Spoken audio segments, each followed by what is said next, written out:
Hi y'all, in this video, I'll be uncovering how King Deshret, one of the 3 god kings of Sumeru, lost everything. We'll discover how his horrible obsession ultimately led to the demise of what was once Teyvat's greatest desert nation. And if you're like me and completely skipped past Sumeru's desert and rushed to Fontaine, then this video is for you. Information on King Deshret's origins are vague. However, there's actually a book in the game that references one of his aliases. According to desert dwellers, the world was once ruled by a king named Alamar, a king of warriors and sages, with the ability to control the winds whistling through the desert. It was said that Alamar was a son of the sky, like a god, so he received the faith of countless people, specifically from these 3 ancient tribes that used to inhabit the desert. Eventually, Deshret would go on to meet Nabu Malikata, the goddess of flowers, a survivor of a bygone race known as the Seelie. And yes, those same Seelie we followed to give us those juicy 5 primo gems. The Seelie were actually a race that was cast aside by the heavens, punished for some unknown sin by becoming stripped of their minds and becoming what we see today. And although Nabu Malikata was able to keep her original form, she also created the Jinn, a mystical race of elemental spirits. Dori actually has a Jinn indwelled within her lamp. Anywho, Deshret and Nabu Malikata would go on to build the ancient city of Ay-Khanoum, meaning the city of the Moon Maiden. Over time, he grew feelings for Nabu Malikata.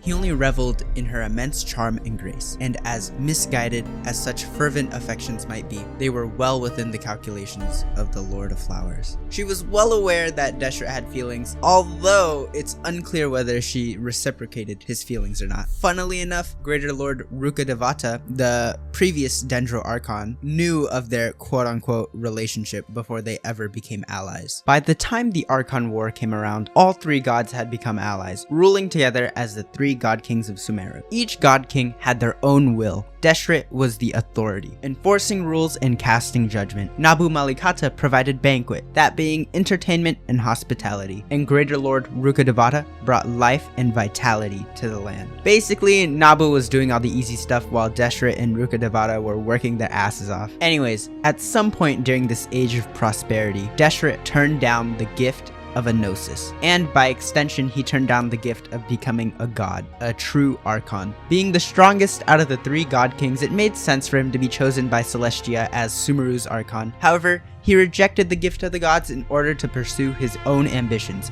wanting to seek his own path for his people. Suffice to say, the era of the 3 gods was remembered as one of peace and prosperity. Of course, good things don't last forever, especially in Teyvat. King Deshret's ambitions were so great, it's said that he'd even rebel against the heavenly principles to fulfill them. Deshret dreamed of creating an eternal utopia where the wisdom of thousands could join together, binding their dreams into power. He shared many of his desires and great ambitions with Nabu Malikata, despite warning from her that he could be exiled by Celestia. Similarly to the Seelie, he still remained convinced to achieve his goals. Eventually, she realized that his desires and his resolve may actually be able to transcend the laws that govern the world. Nabu Malikata then agreed to assist Deshret in his goals. On the other hand, Greater Lord Rukkhadevata refused to support their plans and left their combined desert nation of Valividya to construct her own civilization in the rainforest. This was the last time Nabu Malikata would ever see Greater Lord Rukkhadevata again. I will deliver you into higher knowledge, but as I have warned, you are fated to lose much in this exchange. Wreathed in darkness, she guided her dearest friend to understanding all there was to know about the skies and the abyss. Using her body as a conduit and offering the Oasis in trade, she let the dazzling radiance consume her to see his deepest desires be made manifest.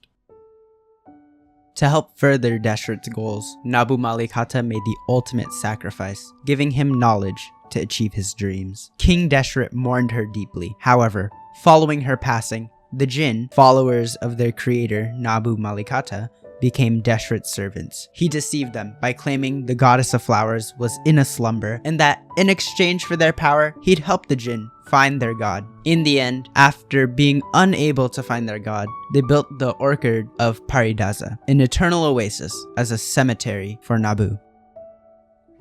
Her death propelled Deshret further into his obsession with knowledge. He sought to manage his kingdom with rules more elegant and precise than that of the heavenly principles. Deshret slowly began secluding himself deep within his kingdom to pursue his research of forbidden knowledge. For those of you who are unaware, forbidden knowledge is knowledge outside of the world of Teyvat. Initially, it was introduced to fight against the heavenly principles in this really old war, however, backfired and was massively destructive towards the world and its inhabitants.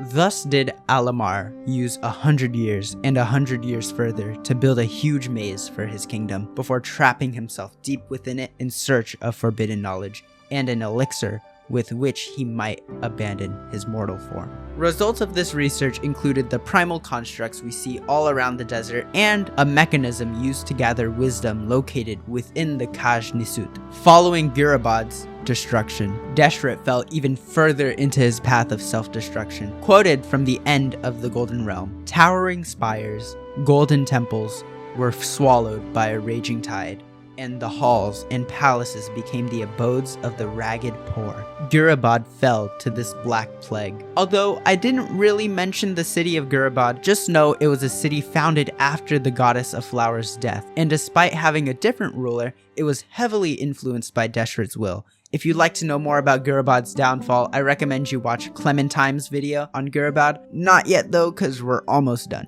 In the end, all of King Deshret's dreams were left unfulfilled. He realized his desires were not truly for his people. He realized that he longed to return to the days where Nabu Malikata and greater Lord Rukkhadevata were still at his side. In pursuing his ambition, Deshret ended up unleashing forbidden knowledge onto the desert, endangering the entire world. The forbidden knowledge quickly laid waste to his royal city and his people, bringing about the withering. King Deshret's kingdom was built and destroyed by his own hands. Greater Lord Rukkhadevata, compelled to save her old friend, came to Deshret's rescue. Quickly, she and her priest built temples imbued with the power of life to help dampen the withering. However, forbidden knowledge was still within Deshret himself, and it posed a great threat to the entire world. And so, King Deshret chose to sacrifice his own life, immediately putting an end to the entire disaster.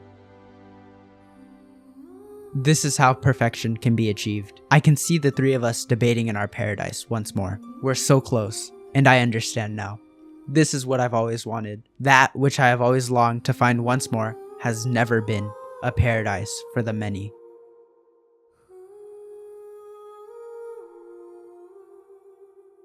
That story was pretty depressing. Anyways, bye y'all.